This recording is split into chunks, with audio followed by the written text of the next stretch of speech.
सरपंच संतोष देशमुख यांच्या हत्ये प्रकरणात आज एकामागून एक अशा घटना घडल्या आहेत। आपली याबद्दल बोलण्यासाठी आपल्यावर मस्साजोगचे गावकरी आहेत। मला तुम्ही सांगा सर की आज या प्रकरणातला जो आरोपी होता, तुमची खूप दिवसापासूनची खरं तर ती मागणी होती, वाल्मिक कराडला 302 अंतर्गत मोका लावला पाहिजे, त्याला आज मोका लावलेला आहे 302 अंतर्गत। तर माझं असं या ठिकाणी म्हणणं आहे की या गुन्ह्यातील जे मुख्य आरोपी आहेत त्यापैकी सुद्धा एक आरोपी अजून अटक नाही आहे, कृष्णा आंधळे नावाचा। आता जे आरोपी अटक आहेत त्यांना सुद्धा आज बघा 35 दिवस झालेले आहेत संतोष देशमुख यांची निगरूनपणे हत्या होऊन, आणि आज कुठेतरी एका आरोपीला त्या ठिकाणी मुक्का लावला जातो आणि पूर्वी काही आरोपींना लावलेला आहे। तर ही कारवाई करायला शासनाला थोडासा उशीरच झालेला आहे, कारण ज्यांना मुक्का लावला या अगोदर त्यांची अटक यांच्यानंतर झालेली आहे, यांच्या अटकेनंतर। तरी पण शासनाने थोडा उशीर केला, तरी पण असो हरकत नाही, महत्त्वाची कारवाई आहे। मकोका हा मोठा कायदा आहे, पोलीस महानिरीक्षकाच्या परवानगीने हा कायदा लावला जातो, साध्या गुन्ह्यामध्ये हा कायदा लावला जात नाही आणि याच्यामधून आरोपीची सुटका होत नाही आणि विशेष न्यायालयाची स्थापना होण्याची तुमची मागणी थोडक्यात मान्य झाली?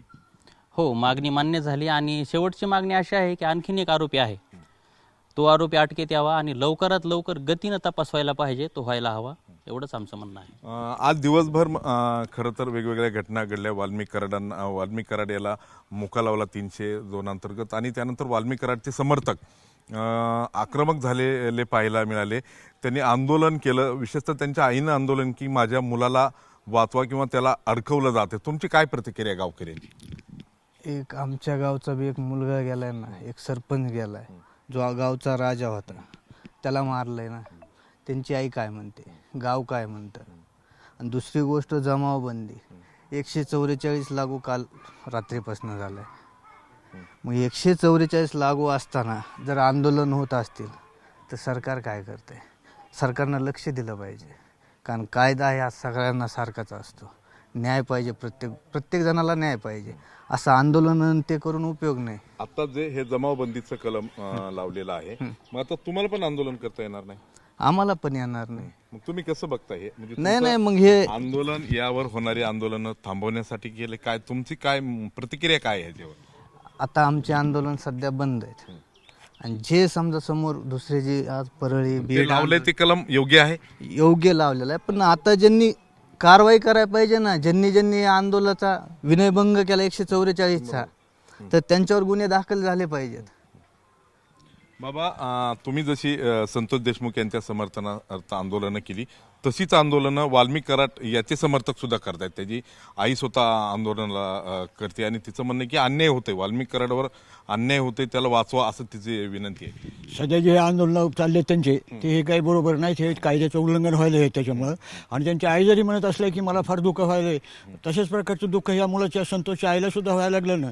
आणि गेल्या 5-25 वर्षानं तुमचं हे जे अनागोदी कारभार चालला किंवा पैसे वेगवेगळ्या मार्गाने सावडायचे चाललेत आणि ते सुद्धा गैर आहे, ते कसं त्यांच्या आईला मातोश्रीला दिसत नाही? नेमकं हेच कसं काय दिसायला लागलं की आज कराडवर मोका लावला, त्या संदर्भात त्यांचं कसं काय मुख उलगडलं? तसं आमचे सुद्धा दुःख आहे ना फार मोठ्या प्रमाणामध्ये।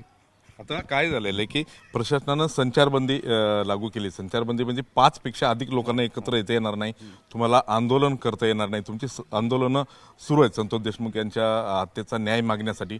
मग तुमचे आंदोलनं थांबवण्यासाठी प्रशासनानं असं केलंय?